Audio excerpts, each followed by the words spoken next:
Halo Sobat Tani Kongko ini TV. Dalam video ini gue pengen ngebahas tentang Rangnick versus Ole ya. Jadi ini penting nih ya, karena biasalah ya kalau abis kita kalah tuh biasanya paspol pada muncul bilang mendingan Ole lah atau bla bla bla bla bla bla bla bla bla, bener kayak mendingan si Karik bahkan ya bisa diomongin. Tapi sebelum itu gue pengen update dulu berita transfer Pau Torres ya. Jadi kabarnya dari Romano, Pau Torres itu lagi diomongin lah sebagai kandidat center back baru ya. Satu dari 3 opsi untuk center back baru, tapi belum ada proposal sama sekali dan tergantung Erik ten Hag ya. Chelsea juga monitor Pau Torres karena ya jelas lah Chelsea udah pasti bakal belanja center back karena dia kehilangan Rudiger sama Christensen. Dan Pau Torres ini ada release cost sekitar 55 sampai 60. Sedikit mahal sih untuk Pau Torres. Menurut gue sih dia di 40-45 masih masuk akal. Gue sih welcome sama berita ini karena gimana pun juga tadinya gue pikir kita nggak perlu center back baru lagi karena kita bisa duetin misalnya Ferran sama Lindelof atau Ferran sama Bailey atau gimana lah. Tapi jelas Bailey bakal keluar, Phil Jones kemungkinan besar bakal keluar, berarti kita perlu pemain baru dan juga Ferran ini cedera mulu ya, ini masalah besar nih, makanya gue bingung scoutnya Manchester United sebelumnya tuh ngapain kerjaannya benar kayak Ferran jelas bagus lah skillnya benar nggak hampir world class lah kalau gue bilang si Ferran, tapi maksudnya kalau dia cedera mulu ya apa gunanya, nggak pernah main gitu kan ya. Jadi ini yang makanya gue bilang, wah kita perlu center back baru nih, kalau nggak kita bakal lihat Maguire Lindelof terus gitu loh musim depan, which is bahaya ya, bahaya. Kalian tahu sendiri Liga Inggris perlu yang punya bisa lari gitu loh, lu nggak bisa lari mah lu mau ngapain gitu loh, bener nggak? Ya counter attack Liga Inggris bahaya semua, bisa lihat sendiri Brighton kayak begitu juga, bener nggak? Semua center back berkelas di Liga Inggris tuh harus bisa lari dan Maguire nggak bisa. Ya jadi gue nggak mau ngeliat Maguire Lindelof lagi musim depan. Jadi dengan adanya rencana untuk membeli center back baru, gue sih welcome banget untuk di Manchester United, sangat amat welcome ya, karena ini gimana pun juga kita perlu ya. Kalau Varane nggak jarang cedera sih, menurut gue sih kita nggak perlu ya. Ada Maguire, Lindelof, Maguire, Lindelof, Varane, itu menurut gue sih 3 di rotasi udah cukup gitu loh, bener nggak ya. Apalagi kita ada Tuan Sibi nanti balik, bener nggak. Ini masih oke lah kalau gue bilang, walaupun Bailey cabut. Tapi ya dengan Varane cedera mulu ya kita perlu banget center back baru. Jadi semoga aja lah kita bisa dapetin center back baru ya. Tapi tetap aja transfer kan banyaknya yang bakal diganti ya. Pemain-pemain Ole, ex Ole lah, pemain ex Ole yang nggak bisa main gaya lain gitu, oleh gaya Ole itu kan perlu kita buang semua gitu, benar-benar kita buang ganti. Jadi gue nggak tahu nih kemungkinannya kita bisa beli nggak center back ya, karena gue jujur secara prioritas gue lebih milih kita beli striker kalau Ronaldo keluar. Kalau Ronaldo nggak keluar, menurut gue striker nggak terlalu vital banget ya, karena Ronaldo masih bisa di backup Martial. Dan nggak tahu dari Greenwood gimana kabarnya, tapi ya menurut gue sih masih bisa lah gitu loh, benar nggak harus di Juni ini. Tapi jelas yang perlu banget ini midfield. Ini menurut gue sih sekarang ini midfield ini 100% perlu, karena Matic keluar dan Pogba udah pasti keluar. Kita cuma ada McFred lagi, bakal balik McFred lagi gitu loh.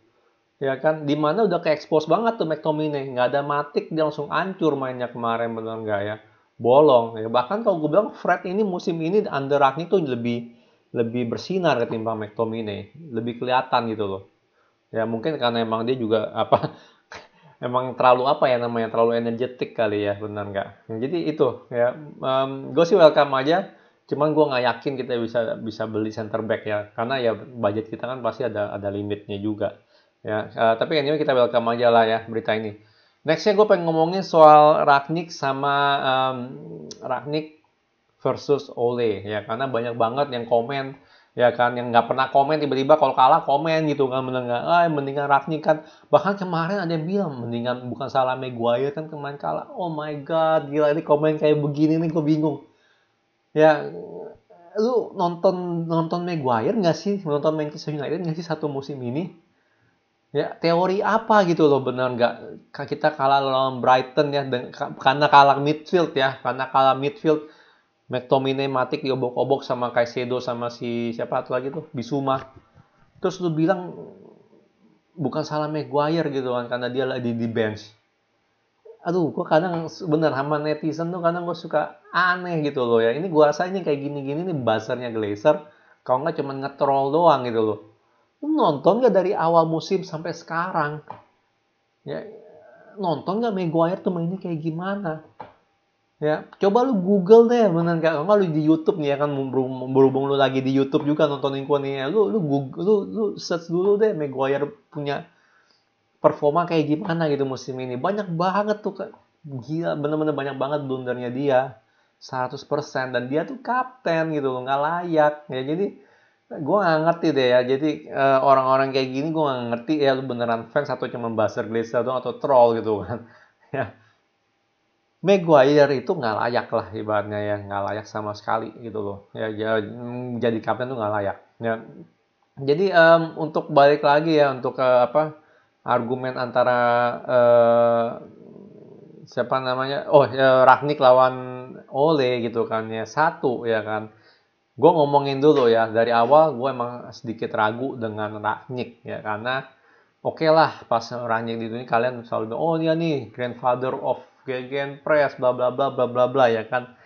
Tapi jelas satu ya kan yang gua ragukan dari Rangnick itu adalah dia itu udah lama nggak jadi manajer ya kan dan itu terbukti ya kan dan arti coach dia sebagai coach itu menurut gua sih kurang gitu kelihatannya kurang ya apalagi untuk menguasai dressing room juga dia kurang ya kelihatannya dia kurang inilah kurang kalau Ole bagus tuh sorry ya kalau Ole bagus sih Ole itu people person ya semua orang kayak suka sama dia gitu walaupun dari segi taktik ya gitu-gitu doang benar nggak.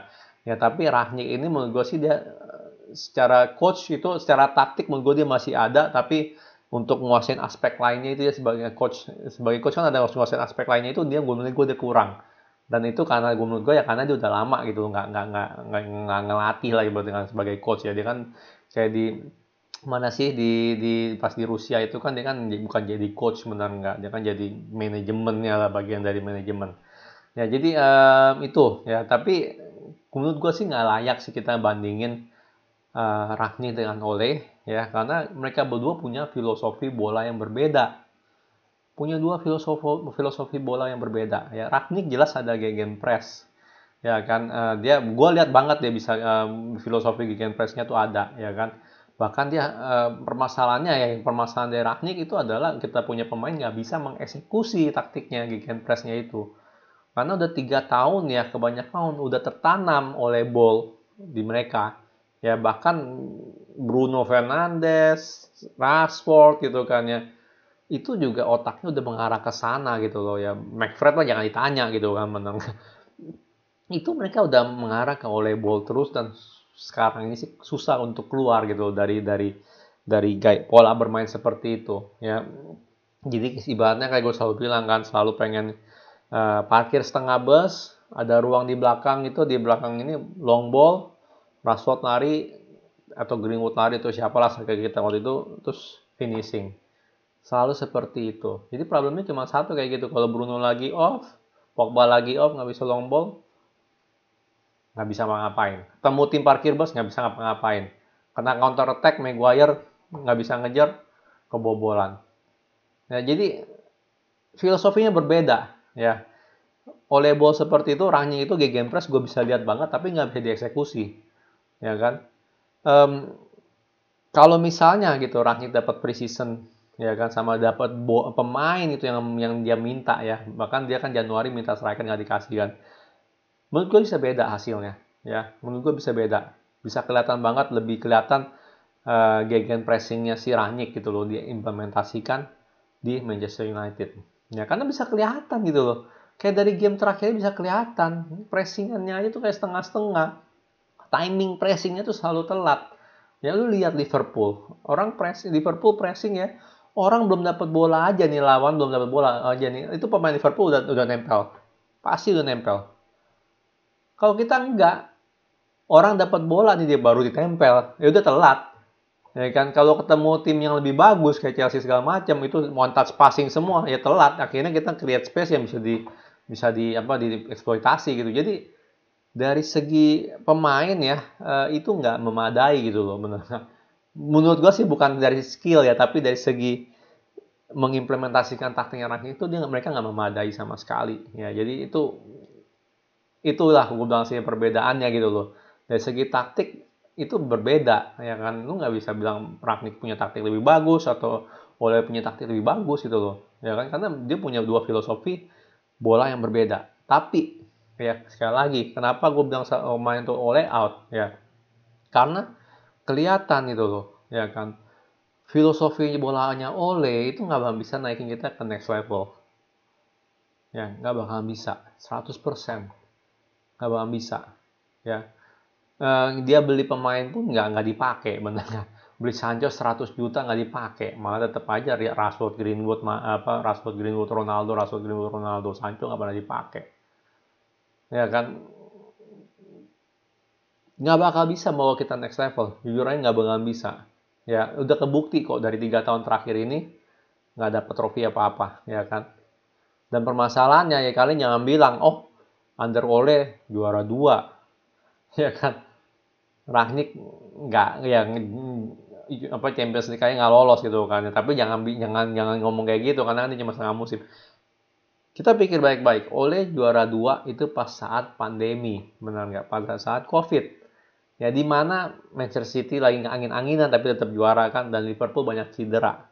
Gue inget banget tuh kita di Januari atau Februari itu kita urutan 1. Ya kan? Man City konsisten langsung kita drop. Langsung drop. Jadi nggak ada gitu loh, nggak ada apa, nggak mungkin bisa gitu loh, ya. Oleh mau 5 tahun lagi di Manchester United juga nggak bakal bisa membawa kita ke next level.